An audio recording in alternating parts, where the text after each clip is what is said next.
Hello दोस्तों, दो पत्ती एक एक्शन क्राइम थ्रिल मूवी है जिसकी कहानी दो जुड़वा बहनों के इर्द गिर्द घूमती है। दोनों बहनें कुछ छुपाने की कोशिश करती हैं जिसे पुलिस ऑफिसर सबके सामने लाने की कोशिश करती है। अब ये देखना इंटरेस्टिंग होगा जीत किसकी होगी, जुड़वा बहनों की या फिर पुलिस ऑफिसर की। ये फिल्म हमें एक बेहतरीन संदेश भी देती है जिसकी हम वीडियो के लास्ट में बात करेंगे। बिना टाइम वेस्ट किए शुरू करते हैं। फिल्म की शुरुआत में एक कपल को पैराग्लाइडिंग करते हुए देखते हैं। वो दोनों तेजी से नीचे गिरते हुए हेल्प के लिए चिल्लाते हैं। तभी वहाँ पुलिस ऑफिसर अपनी टीम के साथ पहुँच जाती है और उन दोनों को रेस्क्यू करके बचा लेती है और उन्हें अपने साथ थाने ले जाती है। कहानी 3 महीने पहले फ्लैशबैक में चलती है। विद्या पुलिस वाली होने के साथ साथ एक वकील भी है। वकालत की डिग्री पाने के बाद उसने अपने भाई को उसकी गलती के लिए उसे जेल भी भिजवा दिया था। एक रात मारपीट की रिपोर्ट दर्ज करवाने के लिए फोन आता है। कांस्टेबल विद्या से कहता है वहाँ जाने का कोई फायदा नहीं है, पत्नी अपने पति का सपोर्ट करेगी और कुछ नहीं। लेकिन विद्या वहाँ पहुँच जाती है।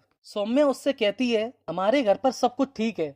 विद्या उससे पूछती है तुम्हारे चेहरे पर ये चोट कैसे लगी। सौम्या बताती है किचन में खिड़की खोलते समय चोट लग गई थी। एक दिन विद्या को वैली व्यू पॉइंट पर झगड़े की खबर मिलती है। वो उसे सुलझाने के लिए वहाँ पहुँच जाती है। तभी वहाँ ध्रुव हरियाणा के एक मंत्री का बेटा है और एडवेंचर स्पोर्ट का बिजनेस करता है। वहाँ आ जाता है और कस्टमर को समझा देता है। तभी कांस्टेबल उसे बताता है कल मारपीट वाला फोन इसी के घर से आया था। इस बारे में पता लगाने के लिए सौम्या का पीछा करते हुए एक दुकान में घुस जाती है जहाँ उसकी मुलाकात सौम्या की जुड़वा बहन शैली से होती है। वो उसे देखकर हड़बड़ाहट में दुकान से बाहर चली जाती है। जहाँ उन्हें माजी मिलती है। वो उनसे कहती है कल रात मैंने ही आपको फोन किया था, सौम्या को आपकी बहुत जरूरत है। और वो उसे सौम्या के बारे में बताने लगती है। मैं उनकी केयर टेकर थी, बचपन में ही उनकी माँ गुजर गई थी।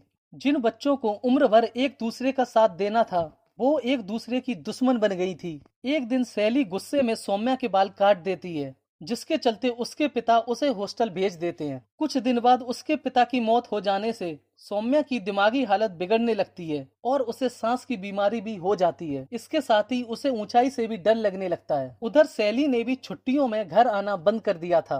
बड़ी हो चुकी सौम्या की मुलाकात एक दिन ध्रुव से होती है। ध्रुव सौम्या को पैराग्लाइडिंग कराते समय उसके ऊंचाई के डर पर काबू पाने में उसकी मदद करता है। इसके साथ ही उनकी मुलाकातें शुरू हो जाती हैं और सौम्या ध्रुव को चाहने लगती है। सौम्या ध्रुव को अपने चाचा से मिलवाने आती है। तभी शैली वापस आ जाती है और सौम्या को जलाने के लिए ध्रुव के साथ फ्लर्ट करने लगती है। ध्रुव भी उसकी ओर अट्रैक्ट हो जाता है। एक दिन पार्टी के बाद ध्रुव सौम्या से कहता है शैली बिल्कुल मेरे टाइप की है, उसके साथ कुछ कनेक्शन सा फील होने लगा है।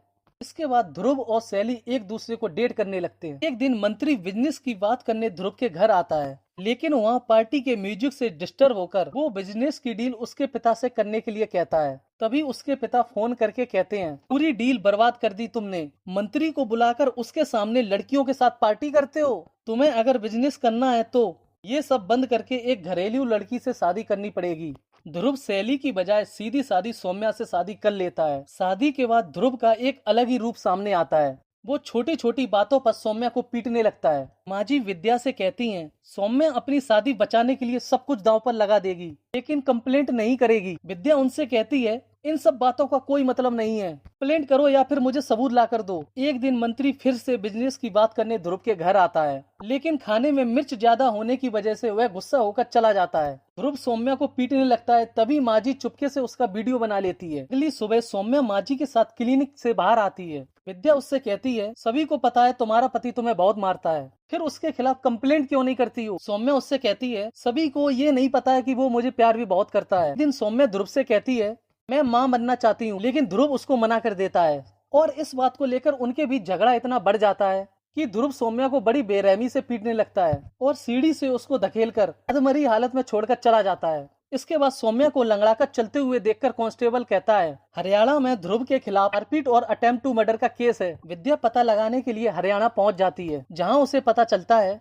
एक बार में ध्रुव ने गुस्से में आकर गोलियां चलाई थीं और उस पर अटेम्प्ट टू मर्डर का केस हो गया था।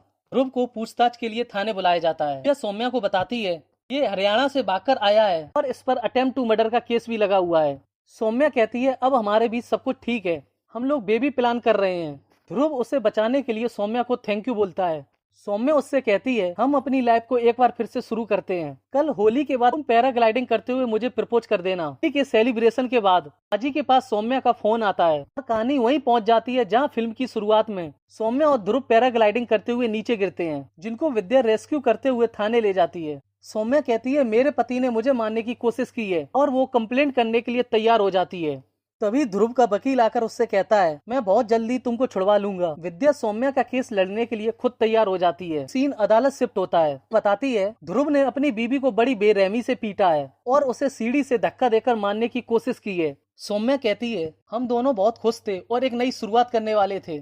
पैराग्लाइडिंग करते हुए हम दोनों के बीच बच्चे की बात को लेकर फिर से झगड़ा होने लगा था। तभी ध्रुव ने मेरी सेफ्टी बेल्ट को खोल दिया था। ध्रुव कहता है, ये झूठ बोल रही है, इसकी दिमागी हालत ठीक नहीं है, ये डिप्रेशन की दवाइयां लेती है। इसके चलते इसे ऊंचाई से डर बिना वजह रोती रहती है। जज उनको सुनवाई के लिए अगले हफ्ते की डेट देती है। इधर विद्या शैली को नोटिस देते हुए कहती है, अब तो तुम्हें अदालत आना ही पड़ेगा। अगली सुनवाई में सौम्या बताती है, मैंने कभी ध्रुव को उसे पीटते हुए नहीं देखा है और ना ही मुझे सौम्या ने ऐसा कुछ बताया है। तुम उससे जलती हो इसलिए ऐसा कह रही हो। ध्रुव उसे बताता है, होली सेलिब्रेशन के बाद मैं सौम्या को पैराग्लाइडिंग के लिए ले गया था और उसने खुद सेफ्टी बेल्ट खोली थी। मुझे फंसाना चाहती है। इसके बाद वहाँ एक गवाह आकर बताती है, सौम्या को मैंने हेल्प कहते हुए चिल्लाते देखा था, उनका सेफ्टी बेल्ट भी खुला था, ये आदमी उनको धक्का दे रहा था। मैंने उसका वीडियो रिकॉर्ड करके पुलिस को भी शेयर कर दिया था। ये सब बातें सुनकर जज ध्रुव को 13 साल की सजा सुना देती है। तभी विद्या शैली को सौम्या की तरफ एक अजीब इशारा करते हुए देखती है और वो सोचने लगती है, कहीं मैंने कोई गलती तो नहीं कर दी, ये केस इतनी आसानी से कैसे सॉल्व हो गया। वो फिर से इन्वेस्टिगेशन में लग जाती है और कांस्टेबल सौम्या की दुकान और उसके घर के आसपास की वीडियो रिकॉर्डिंग लाने के लिए कहती है और रिकॉर्डिंग देखते हुए उसको कुछ मिल जाता है। इधर शैली माजी को बताती है, एक दिन मैंने सौम्या को पागलों की तरह हरकत करते हुए देखा। सौम्या कहती है, मेरी वजह से ही मेरी माँ मर गई है, ध्रुव मुझको मार डालेगा और उसे भी कुछ नहीं होगा। उसको इस तरह देखते हुए मैं उसका साथ देने के लिए तैयार हो गई थी। अब वो ध्रुव से मिलने चली जाती है। होली सेलिब्रेशन के बाद तेरी गाड़ी सौम्या की दुकान के आसपास क्या कर रही थी, जबकि वहाँ बैले व्यू पॉइंट जाने के लिए कोई रास्ता नहीं है। ध्रुव उसे बताता है, सौम्या अपना इनहेलर लेने के लिए दुकान में गई थी, मैं बस 2 मिनट के लिए वहाँ रुका था। अब वो समझ जाती है, उस दिन दुकान में शैली सौम्या बनकर पैराग्लाइडिंग करने गई थी। उसे ऊंचाई से डर नहीं लगता, इसलिए उसने अपनी सेफ्टी बेल्ट को खोल दिया था। तभी सीन थाने शिफ्ट होता है, जहां विद्या लेडी कांस्टेबल से पूछती है, तुमने मेडिकल से पहले उन दोनों को अकेला तो नहीं छोड़ा था। लेडी कांस्टेबल उसे बताती है, मेरे सामने ही वो दोनों एक साथ वॉशरूम के लिए गई थी। विद्या फिर से समझ जाती है, उन दोनों ने एक बार फिर से अदला बदली की थी, जिससे मेडिकल और डीएनए रिपोर्ट बिल्कुल सही आए। शैली के घर जाकर कहती है, मैं केस को रीओपन कर रही हूँ, उन लोगों को सजा दिलवाकर जरूर रहूंगी। केस फिर से रीओपन होता है।